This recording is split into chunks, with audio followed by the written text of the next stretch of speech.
Hey everyone, Geophysicist Stefan Burns here. We are right now at the end of a super long geomagnetic storm. It's been nearly 3 days of intense magnetic fluctuations that have been sweeping across the planet much longer than normal. This is in fact the longest geomagnetic storm of 2025, in addition to one that hit us back in June. And that one was slightly stronger in its intensity.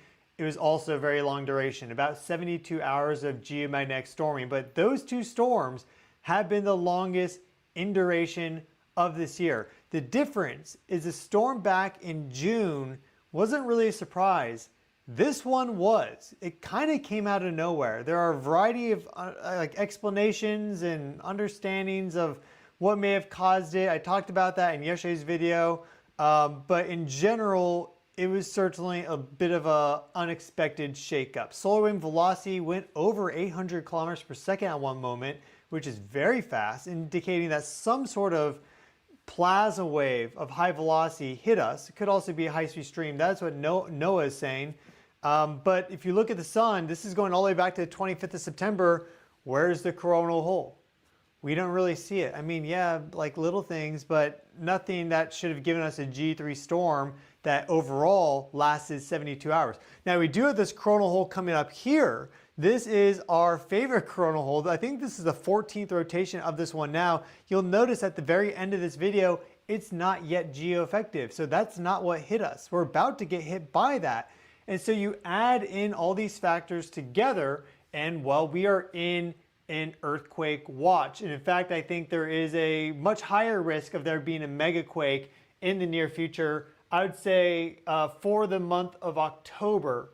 I know it's kind of a wide time window, but the forecasts that we do here are not ultra precise because that's really, really difficult to do. Basically, no one does it. We look at the space weather factors, the current energetic conditions here on Earth, and just look at the overall seismic rhythmic trends that exist. And that has allowed us to be fairly accurate at forecasting earthquake trends at a global scale, which is the first step to then becoming more granular. So we have this ultra long duration geomagnetic storm that's just now wrapping up. That means that a bunch of energy basically got moved around in the earth, because when you have a fluctuating magnetic field, now you have these really powerful electric currents that are flowing all across the earth, up in the ionosphere, the upper atmosphere, out in space, also down in the ground, in the crust, in the mantle. So when you have these big fluctuations electrically and magnetically, now systems geologic that may have been quiet, maybe now they're waking up. And so that is one big factor as to why I think there's an increased megaquake risk. We also have our solar wind density below 1 particle per cubic centimeter, which is one of the primary factors that we track because that seems to be the most relevant as it relates to high magnitude earthquakes. It's not the solar wind velocity. It's not like the magnetic field configuration. It really seems to be that solar wind density that is key. And we are right now in that. So under 1 particle per cubic centimeter. This is coming up. It's kind of a broken up coronal hole in that transequatorial portion, but I think that's also going to continue this solar wind structure that we are in, which is have a high velocity and probably also low density. This coronal hole here 14 times now has swept by us, and on the 7th rotation we had that magnitude 7.7 earthquake in Myanmar, Burma, near Thailand. And there's been other earthquakes associated with that one. And there's another coronal hole that will follow up behind it just a few days. And that one's associated with the biggest earthquakes that we've had in 2025, specifically that magnitude 8.8 megaquake, making 2025 one of the biggest years for seismic activity since record keeping began. So we were tracking all this and saying 2025 is going to be a big year for earthquakes. Lo and behold, it has been. And so there's a lot more to report here because in addition to all that, like all that in and of itself makes this earthquake watch worthy to put out.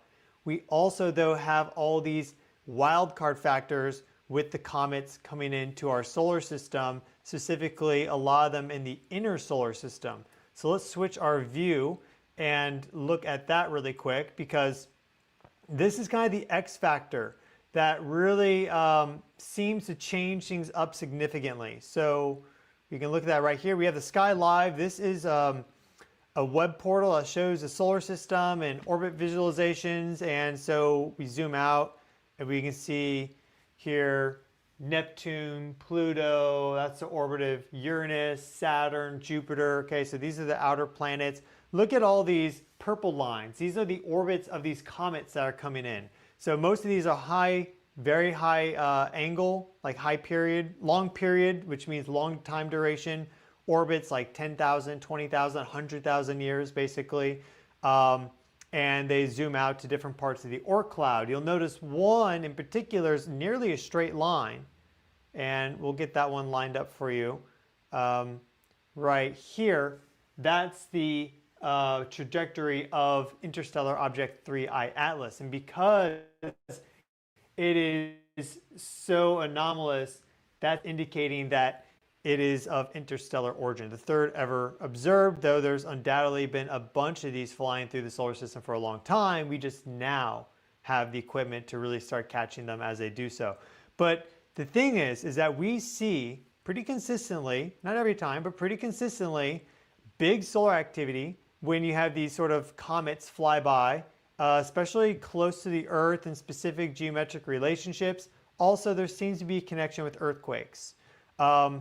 And that is why I think this October is going to be very, very dynamic. So you add in this geomagnetic storm, which I think was stronger than normal and expected. I mean, really no one was forecasting a G3 storm of 72 hours in length. That's just the deal, including myself. But I think the reason why it was so strong is because of the fact that C2025 R2 Swan, the Swan comet, loaded up the orbit in front of Earth with a bunch of dust, increasing the strength of the solar wind, because the solar wind is loaded up with dust. So if we go back here, here's R2 Swan.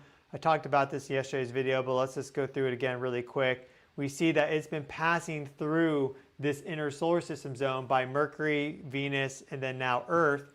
And as you'll notice, I don't know what's up with the camera there, it's along the ecliptic plane. So it's been loading that dust in a part that's relevant, right? It hasn't been just way up here where it's not going to interact with the Earth. The solar wind took all that dust and plasma and all that good stuff and swept it by. So that is probably why this geomagnetic storm has been stronger than expected, because, well, the solar wind was stronger than expected, and it's, I think, at least partly attributable to that increase in dust. But there's more than just this one comet, right? We also have C2025 K1 Atlas, for example, right down here. Let's check this one out. I don't know what's happening with the camera and the inability to show you, but it's below the ecliptic plane right now. So we see that right here, but it's very close to the sun. It's soon going to be slicing through that ecliptic plane by the orbit of Venus. So we see that right there. So that's going to be coming up fairly soon. We can go, oh, sorry, it's actually going the other direction. It already did that. Now it's going out the other side. So let's go forward in time, and it's going to be cutting through the ecliptic plane right around October 30th, actually, around Halloween. And that is when we had the perihelion of 3I Atlas. So we can look at that. Here we have 3I Atlas, and we can see that it is very close to the sun. As if, you know, for an interstellar object to get that close, to that precisely aligned, not only with the ecliptic plane that all the planets and stuff are on, but also getting so close to the sun. I mean, it's not within the orbit of Mercury, thankfully, but within the orbit of Mars. That's the inner solar system. That's pretty good. That's pretty wild. That perihelion, closest approach to the sun, is October 29th, October 30th. A few days before that, on the 21st, is when we have the superior conjunction of 3I Atlas. And this is also a new moon. So we have the Earth, we have the moon in that position in front of the Earth, the sun, and then 3I Atlas. You will also notice that we have R2 Swan, right? This comet which just loaded up interplanetary space with all that dust that we're now being hit with. That's what it seems. At least that's a very plausible hypothesis. That is also the closest to Earth right around that time, as you can see here. Very, very close. And it seems to be connected to the sun and provoking some of the solar activity. A coronal mass ejection was launched towards this comet. Sunspot growth has been really epic as it relates to that angle to that comet. So right as that comet started to get closer, we had to go back to like the end of September there. We got a ton of sunspots in the past few days to grow right along that vector angle direction. But we also have C2025 A6 Lemon. This has been getting brighter and brighter above the ecliptic plane at this moment in time, but soon going to cross through it. That will happen in November. So we see getting closer there. It's going to be almost certainly visible to the naked eye. That is what seems to be happening. It's been getting brighter and brighter. It's going to be fairly close to the sun. We're going to be in a favorable position to view it there, Earth, right, the sun. So it's going to be reflecting a lot of light from the sun. It's going to have a very long tail, already does. So we have that as well. We have also a couple other comets. We have 240P NEAT right here. And we see that that is also getting closer to its perihelion. So see how that's getting up there. It's moving up. And that will be outside the orbit of Mars, but within the orbit of Jupiter. That is in December. And then we also have the Pan-STARRS comet right here. So we see that this is a fairly wide orbit, but still just a lot of stuff flying around in our solar system. So we had the Earth just get supercharged by this G3 geomagnetic storm. We have the sun be very, very active right now, and now we have all these comets flying in, and that's why I think we're at a much higher risk of there being a megaquake in the next month, 2 months, etc. We've also had some strange signals appear in the Schumann resonances. So I only really discuss the Schumann resonances if they are like there's something there that's relevant. A lot of times people will look at these and there's atmospheric disturbances and they're saying that it's a global effect. What you're doing here is you're measuring the background vertical electric field. So you have the ground surface and you have the ionosphere, and there's a subtle electric current that flows between them. Because they both have a charge, and then the atmosphere in between is fairly resistive. And so you get this very minor electric current that flows, and then you get vibrations that are nested along that current, right? What's the frequency of some of these electric current vibrations? Well, you can measure those. So this is 0 to 40 hertz, and this is measured in Tomsk, Russia. Well, when you have a big thunder cell or something like that passing over the observation station, of course it's going to throw off the local atmospheric electromagnetic background.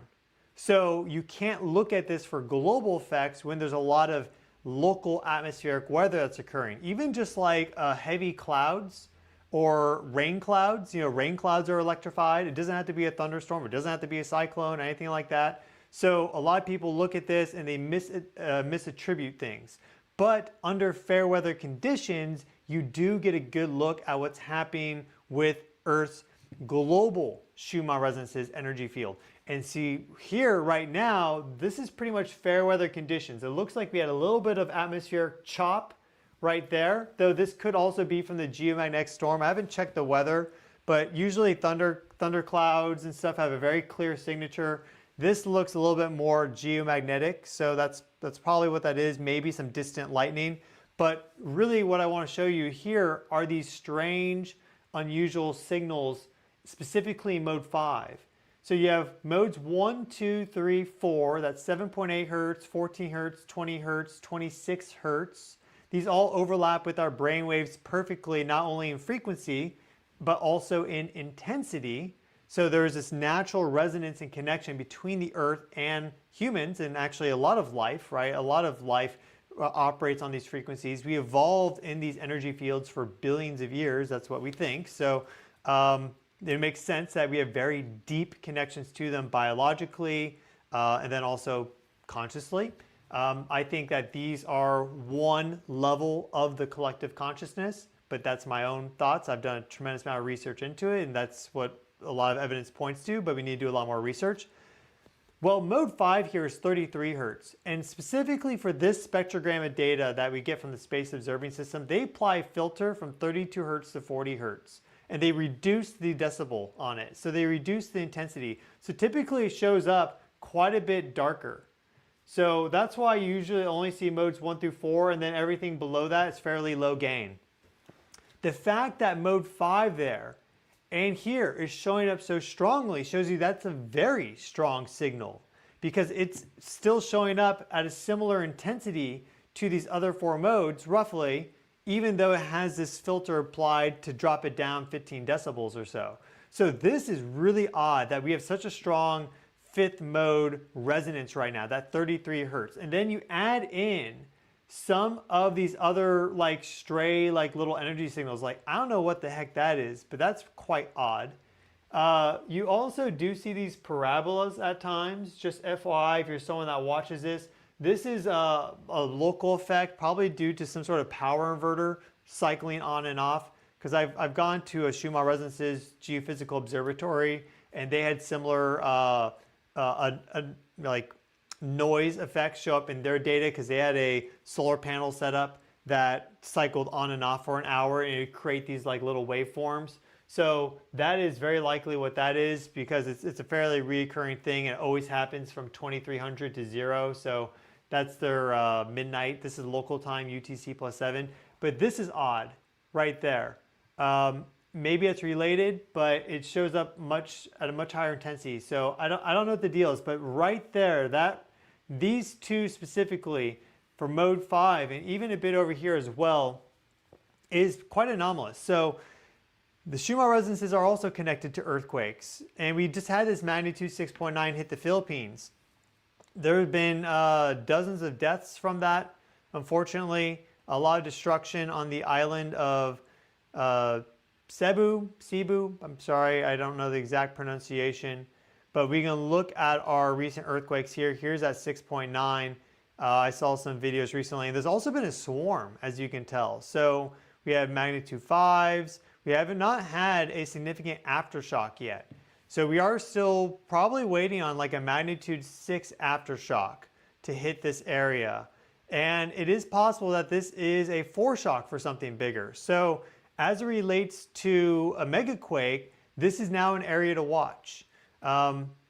Until we get that foreshock or that aftershock of like roughly magnitude 6, this is definitely an area to watch. And if we don't get that, then I'm almost kind of leaning more towards it being maybe a foreshock. But it looks like the earthquakes have died down a bit. If we go to our latest ones here, we see it was the 1st of October at 1634 UTC. It's the 2nd of October now. So that is one area to watch. And another area to watch too, well, we'll talk about this more in a little bit, but I am also watching Drake Passage pretty closely as it relates to megaquake risk, and I'll explain that more later. But we've been having this interesting resonance between Kamchatka and Drake Passage, back and forth, and they're nearly exact antipodes. So that is quite bizarre, but we'll talk about that more in just a little bit. Here is our geomagnetic storm, our solar wind for the past 7 days. So you can see how long of a duration this has been, okay? We had 6 hours of G3 storming. So this is a 7.33 KP index, that's a G3 plus. This is a 6.67, so that's a G3 minus. So we can just average the two, say we had 6 hours of G3 storming, and then we had, I wrote down, 18 hours at G2 levels, which are these light orange boxes, okay? So you can count those up. Each of these are 3 hours, 18 hours of G2 storming, and then overall 63 hours at G1 storming or greater. So it's really been a long duration geomagnetic storm. Here we see our solar wind velocity, how much that went up. Look at this. It ramped up to like 700 really quick, even did a bump up to 800 kilometers per second, is still at about 700. But look at our solar wind density. It's now below 1 particle per cubic centimeter and staying low. So as we get this coronal hole to rotate in, right, it's going to cycle, but this section right there and then that part right there, as we get that to go geoeffective in the next 48 hours, I expect that solar wind density to stay depressed. And so that's why we're in this earthquake watch right now. And really the next few days are kind of critical, but it's the aspect of all these comets flying in and 3i Atlas that has me extending this window out even beyond to just basically all of October and November. I know it's a very wide window, but that's the kind of the time window for all these comets to fly in. So we could be looking at more than just one big earthquake. Like we could have multiple Mag 7s, we could have a lot of magnitude 6, let's say a magnitude 7 plus or a couple, maybe a megaquake, which is magnitude 8 plus. We just don't know. Let's look at our earthquakes for the past year via volcano discovery, and we can see that right here. This is our global seismic activity level for 2025. I'm going to turn myself off, okay? And so we see the beginning of January. There's my mouse cursor, and we see that we've had some significant Mag 7s. This is a 7.6 Cayman Islands, or at least it was to the southwest of the Cayman Islands. Here's that 7.7 for Myanmar, Burma, and then this is right here. This is a 7.4, I believe, for Drake Passage. It's 7.3 or 7.4, one of the two. And then here we had the big earthquake burst that occurred around the magnitude 8.8 megaquake right there.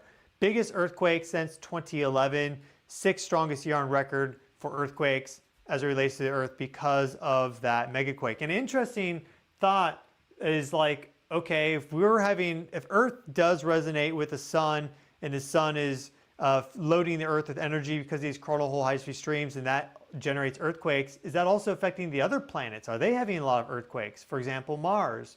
What about the moon? Is the moon having more earthquakes? That's a good question that we can't really answer. Here's our most recent magnitude 7.9 earthquake there, also Kamchatka. That's the aftershock.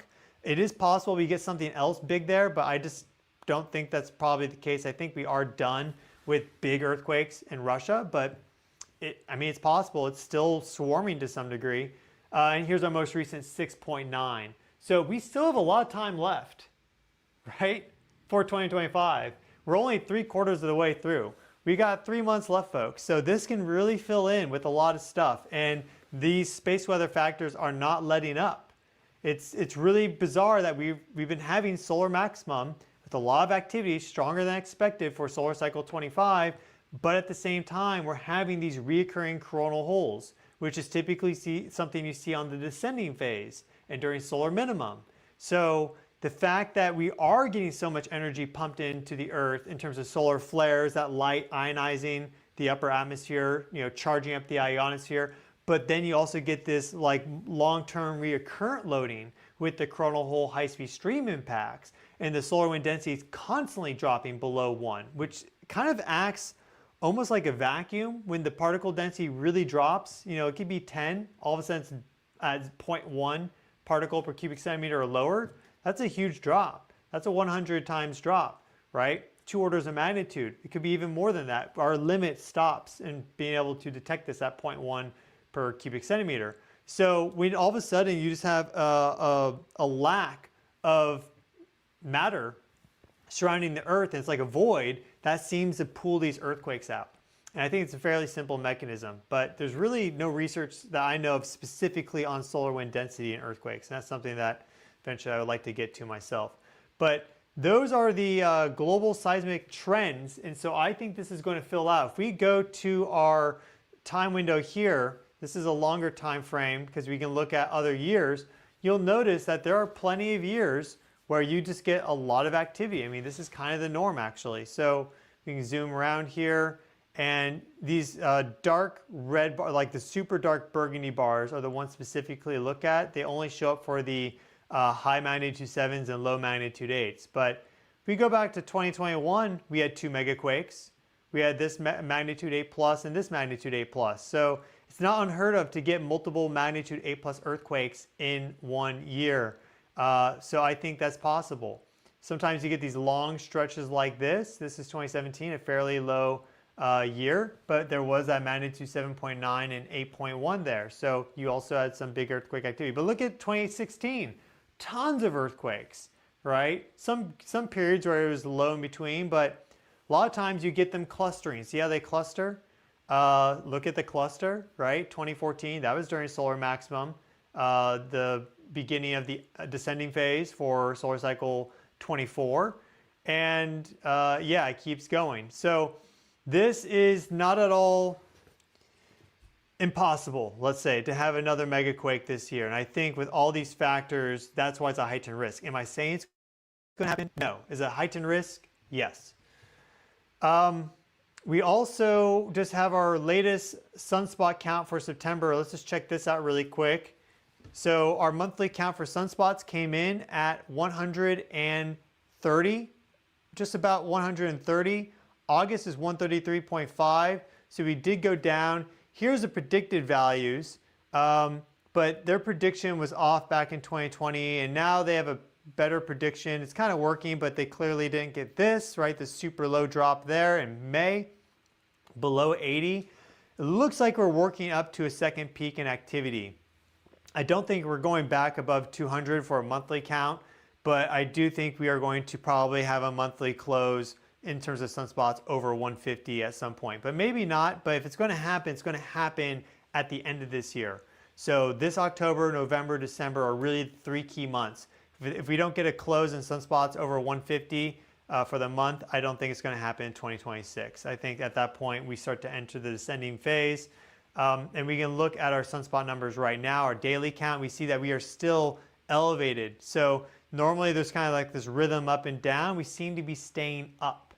And we're at 167 or so right there. We have our sunspots right here we can look at. So this is our sunspot continuum provided by SDO. And we see big sunspots exactly Earth direct right now. So we do have a risk of there being a big solar flare and a coronal mass ejection launching off in the next, like now, 24 or 48 hours. It's all possible. These guys there on the limb down below. And remember, this coronal hole that's about to sweep us is also down in this zone like this. So this is right above that coronal hole. Now let's actually go to our big sun to check that out. So this is the region right there. And when you get these sunspots near coronal holes, they often are more unstable. So it is possible that we get a big X flare today, tomorrow. I think NOAA has like a 15% chance on that, but it's definitely there. It's not 0%. I wouldn't say it's 100% unless it actually happens. But in terms of big M flares, X flares, that is possible because we do see that we have, well, pretty big sunspot cluster right there, exactly Earth center direct, and maybe Earth wants to blast us with more. I do get a sense that the sun is like, or the sun wants to blast us with more. I do get the sense that the sun's like, you've had enough, but who knows? You know, we'll just have to wait and see. Here's our ground magnetic perturbations for right now, past 3 hours. You can see that things have cooled off. So I showed this in some recent videos. Some of you are probably aware of this model here. They take, these ground-based magnetometers, the readings, and they put them into this map form here. So we see that most magnetic fluctuations are in the high latitude regions near the poles, but sometimes it will also stretch down to mid-latitude and equatorial zones. And it's good, I guess you could say, that things are finally cooling off because this was a long geomagnetic storm. It takes time for these energies to integrate. So there's changes to the radiation belts that take place after a long storm or a very severe storm that can unfold over the next like 2-3 months or longer. So we had this impact. Now the integration has begun. Where is that energy going to go? And then is it perhaps going to re-express itself through, let's say, like an earthquake or volcanic eruption? That is a good question. We did also just have Kilauea erupt with this 34th episode yesterday. Really, really awesome eruption. I'm going to turn myself off. We see the progression here. So top left is the beginning bubbling phase. Top right is when it really started to flow out. Then it split into this double vent. And actually that one on the left there, some of those lava fountains reach up to about 1,300 feet. So it's about 400 meters. Which is the highest that I know of for all these eruptive episodes that started in December of 2024 last year. So really incredible action at Kilauea. It was super high volume and it discharged really quickly. So this is over in about 8 hours. Typically, it's longer than that. I mean, I've seen a couple of these myself. I saw episode, what was it, 31? And then I saw the very beginning phase like this of 32, and then it was like I had to go. But I mean, this sort of discharge there, I mean, this is huge lava rivers. It wasn't like that for episode 31 or 32. But this is Earth's biggest volcano. Like, just in general, the Big Island is Earth's biggest volcano. Kilauea is where that energy is coming out right now. Of course, there's other volcanoes on the Big Island, but if we just look as one system and we look at Kilauea as like a vent, well, that's where a lot of this energy is coming out right now. The radiative power on this is one of the highest as it relates to all of the volcanoes across the planet. So Hawaii consistently pumps out tons and tons of energy as it relates to magma and just that inner Earth energy coming up as compared to other volcanoes on the planet. And it's consistently doing so every 10 days, every week, every 14 days, something like that. It's pretty wild. We also have, actually, oh yes, so let's go back now to our earthquake map for 2025, and let's see maybe zones of highest risk. So here we have all our earthquakes, magnitude 6 and greater for 2025, okay? And this is not going to be, this is just kind of an exploration of where we may get something big. Now, I think that the Drake Passage area is on the firing line because we've had these two big magnitude 7s, the 7.4 and the 7.5. This was just back August 22nd. This was May 2nd, the 7.4, as you can see right there. Then also a magnitude 6.4. That was also an aftershock. There hasn't been any swarming there. That's kind of a point against there being maybe something big here, whereas in Kamchatka, you had a lot of swarming that was anomalous, and then that big megaquake occurred. But it's just interesting that this is nearly antipodal. These two are almost exactly on opposite sides of the Earth, and there's been this back and forth between them. So that's what makes this odd. You had that 7.4 in May, and then you had a 7.4 Kamchatka in July 20th. Then you had the megaquake. Then you had a bunch of aftershocks and stuff, and then you had the 7.5 here. And then we had the 7.9. So it's been going back and forth. So there's just something weird about that axis right now. So I do think, and we can get big earthquakes here in this area. There's big seismicity here. So it's very possible to get a magnitude 8+ earthquake in that zone. And if that was the case, that would help balance the energy out, because these Mag 7s are very, very low in terms of their total seismic energy release as compared to what has happened up here, specifically because of that magnitude 8.8 megaquake. Also, that 7.9 is quite a bit stronger than both of those earthquakes combined. So that's one area. I also think you should look at zones where there haven't been any earthquakes.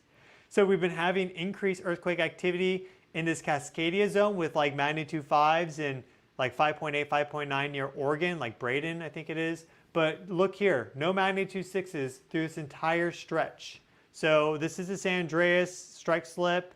And then it does switch over to subduction again. But if you look at the Ring of Fire, you have basically earthquakes all along the Ring of Fire. And then like, hey, why is it so quiet near California?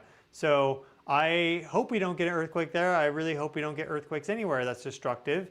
That's why these quakes in the Drake Passage and Kamchatka have been fairly nice, you could say, in the grand scheme, because no one really has been affected by them in an ultra significant way. Whereas this 6.9, the Philippines, you know, dozens unfortunately passed away, and extensive infrastructure damage. That's a 6.9. Imagine it had been a magnitude 8.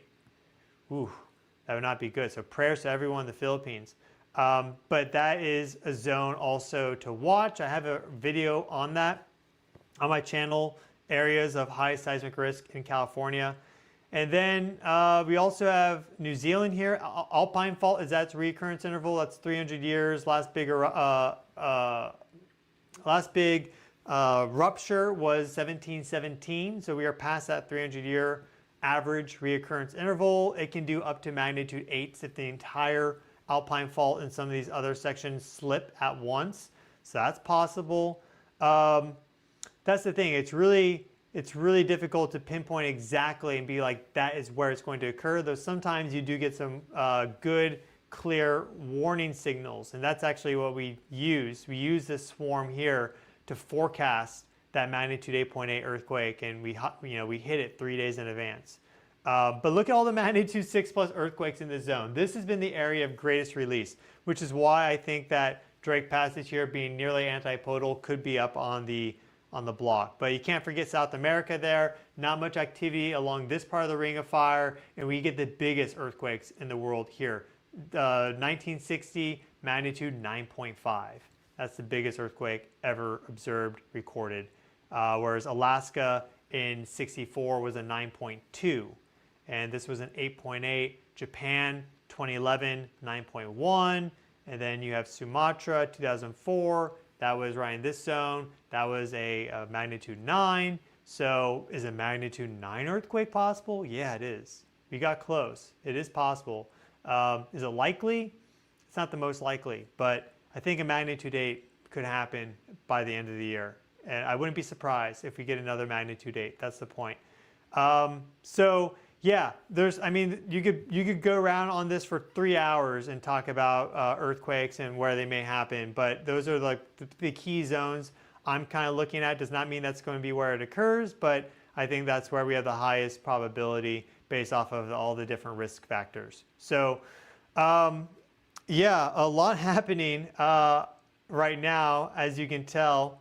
I don't know. Oh, that's okay. So let me zoom out here on this, and then we'll do a question and answer. So if you have a question, then you can queue that up. If you do a super thanks, and with that question, then I'll answer those. But I'll take some questions from the audience first, just because that's the right thing to do. But I will also go through and answer all the questions attached to the super thanks, because that's also the right thing to do if people put their money behind it. But here we see the past year of solar wind data. This is June. This is the other geomagnetic storm that's equivalent in duration, though it was a bit more intense than this one. But you see these others, just look for like the yellow or the orange bars, some red, right? None of them are as long in duration. So let's zoom in on June, because that was the other storm that was quite significant. So you can zoom in like this, and we'll see this guy pop up right here. It actually had like kind of this intro phase there, and then about a day and a half in between, and then this. And this is the same length in terms of the number of hours of geomagnetic activity at G1 or higher. So this is, I think it's what, 63 hours right there. So it's 21 of these bars, which is 63 hours. Though this storm also had this like a day in advance. So this is more significant. We did also have our KP index go up to 8. That's a G4. So that was a significant event. But June, that was June, right? We had all this earthquake activity start after June. So it can take time for these energies to integrate, but we just had a very similar geomagnetic storm. That's what I'm saying. We just had one that was very similar to that. And that's no guarantee that we're going to follow the same playbook, but it's certainly, there's quite a bit of research out there, specifically as it relates to like the radiation belts, about how they reorganize in their structure and their densities and their location, their L shells, if you know what I'm talking about, and around the planet for weeks or months after significant storms. So it does take time for all this to kind of reset back to normal. And after a big storm, that's when you get the radiation belts to supercharge. That's when they really charge up. So we can look at our radiation belts. Haven't really done so recently, but when you're in the Russell-McFerrin effect phase, which is basically October or after the equinoxes, you really get stronger electron flux and even proton flux in the radiation belt. So here's our storm. Now it's starting to charge up again. So this is already higher than it was before the storm came in, and this is just starting. So yeah, we got a lot happening right now. Let us do our question and answer some of your questions. I'll do the best that I can, and we'll get into it. Here's one from Call. Where will Swan and Atlas be seen on Earth, from east or west? Yeah, well, Swan will be visible in the northern hemisphere this October. And well, I guess it'd be off to the, I'd have to look. I'd have to look at the map. But Atlas now, 3i Atlas is outside of viewing all the way till probably December at least. It's not going to be viewable from Earth. I'm going to be making a video on how we're going to take a bunch of observations of 3i Atlas from Mars and all the Mars rovers. So I'm not going to answer that in this question because that's a whole different video I'm going to release probably today or tonight, something like that. But Swan, if we go back here, let's go back to the 21st and let's zoom over to Earth. Looks like it's going to be visible off to the west because we have here Earth and then there's Swan. So, but you can go to like a variety like Earth Sky, type it in, they'll have a guide for you. That would be my recommendation. Just Google search it. And what are my thoughts on 3i Atlas? I think it is an interstellar object. That's why it's bizarre. I don't think it's aliens, though I think it has intelligence to it. You know, if we go into a plasma cosmology, then that opens up a lot of doors in terms of understanding what the heck is happening in the solar system, the universe, and more from a consciousness perspective. It's really... Actually, just did a really good podcast with my buddies Austin and Matt. They have a podcast called the Austin and Matt podcast. I'll link that in the video description once I'm off the live stream. Give that a watch. We talk about consciousness quite a bit as it relates to the solar system and more.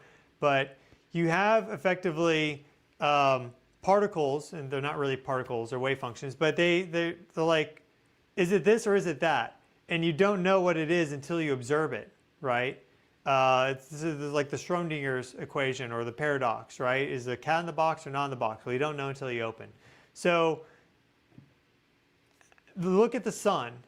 It's a whole bunch of more particles. Again, things aren't really particles, but we'll just say that. It's a whole bunch more particles than me. It's a lot bigger than me. It's a lot more mass. So there's a lot more of those probabilistic outcomes available to it. So if that is the basis of consciousness, right, that free will decision of that particle to choose this or that, well then there's a lot more consciousness with the sun because of that factor. Whereas because I just have less particles and mass to me, I would have less. So that's not 100% the equation. But that's one way to look at it. So when you have a big object, right, and it does have all these dynamics of plasma and more to it, which 3i Atlas does, has this complex dusty gas plasma surrounding it.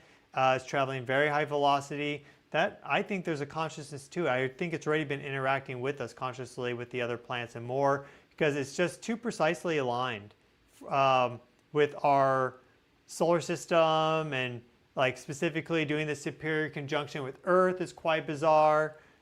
So yeah, it seems to have quite a bit of intelligence to it. So that's what I think. I think it's an interstellar object in that it's just highlighting the fact that everything in the universe has consciousness to it. And what its consciousness is doing, I don't know. Is it waking up because the sun is shooting energy towards it? Yeah, it's probably more conscious now than it has been for maybe billions of years. If it's been in deep interstellar space with very low energy hitting it, you know, low energy flux from other stars and more. So yeah, it's like a 10-hour long video to go into of what this thing is. That's why I have the playlist on 3i Atlas. You can check that out. We've talked about this quite a lot.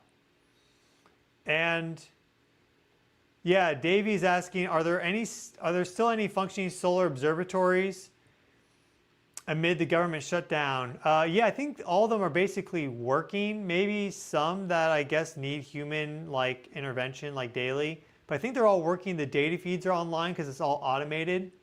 But in terms of now like updates to web pages and stuff and more, I don't know. And we hope the government shutdown doesn't continue that much longer because we are in a critical period now where we need things to work. So yeah, we hope that this government shutdown doesn't keep disrupting NASA, NOAA, and these other agencies, which we look to for these data feeds. And thankfully, there's individuals out there that also have their own telescopes. Just last night, I got a house and we were looking at Saturn and Neptune with this big, awesome telescope. It was really cool. I've never seen Saturn that well through a telescope. You can see the rings and everything. It was awesome. So we're glad that there are other people out there that have these, this equipment. But as it relates to like 3i Atlas, from Earth, we can't observe it anymore. It's too close to the sun. So I hope this shutdown doesn't affect our ability to get images of 3i Atlas from these different probes on Mars. It shouldn't, but I don't know. I really don't know. So we're going to go to our questions now from the super thanks. Just roll through these really quick. Thank you for everyone that has given super thanks thus far. And actually, I'm not sure. Here's one question, the first one. How can I give you a free human design reading? Yeah, you can reach out to me on Instagram. And then, can Schumann resonance change the behavior of birds? Well, I think it has the ability to affect the behavior of all of us, especially those big changes in rhythms, big spikes in the Schumann resonance that are global in nature, or in your local area. If there's a big thunderstorm passing overhead, then your whole area is experiencing this huge increase in electromagnetic activity. That's probably going to, wake you up a bit, and also birds too. So birds have really powerful connections to magnetic fields and more, so really going to hit them hard. So it looks like that is it for the questions. I'm going to sign off. Thank you all so much for watching. I will show you that we'll do a final little thing here. If you like what I do, then you can support me by going to the earthevolution.com/store. So the online store that we have, where we have a variety of holistic wellness products. Also merch, more merch is coming out. I have a new design that I hope to release very, very soon. But this is the Interstellar 3i Atlas shirt. This is really awesome. People have been loving this. Artwork by my father there on the back. But we also have other products like these all organic herbal teas and coffees. The Boom Shakalaka shirt is the official channel merch. So Earth Evolution on the front with the Boom Shakalaka on the back. So all of October is going to be a Boom Shakalaka, folks. That's what it seems. We'll just have to wait and see, but it already has been. We're off to a good start, you could say, with October being very, very, very, very energetic. And then also, as we get closer to Christmas, this is a fantastic gift if you have kids or like family has kids, something like that. This is a children's book I wrote back in 2018 with the help of my sister and my father. It was kind of a family project, and it's about being bullied, and no one likes that, though there are a lot of bullies out there in the world. So this is also a really great gift to give, or if you want to read about that yourself. It's honestly, I've had friends and who've read this and they started crying because it really touched them, or a lot of adults have reached out to me saying like, this book is fantastic. So One Good Turtle. This is definitely a good thing to pick up as well. We have a bunch of those in stock. We are out of stock in some of the other stuff. We sold out of the coffee. We'll have more back in stock soon. And we are sold out on the spirituality. We'll have more back in stock soon. But you guys are going crazy for this stuff. So the merch, though, does not run out of stock. The books don't run out of stock. Thank you all so much for your support.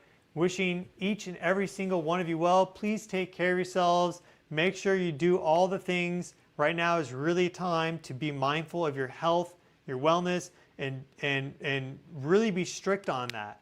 And to get through this phase, because this is important. There's so many different forces and factors vying for our attention, trying to get you all pumped up and cortisol rich and to stimulate that sympathetic system. So be aware of what's happening, but also learn to stay a little disconnected from all that and to be in that more parasympathetic state. That would be my advice to you. So I hope that all works out for you, and I'll see you all very, very soon. Thanks so much.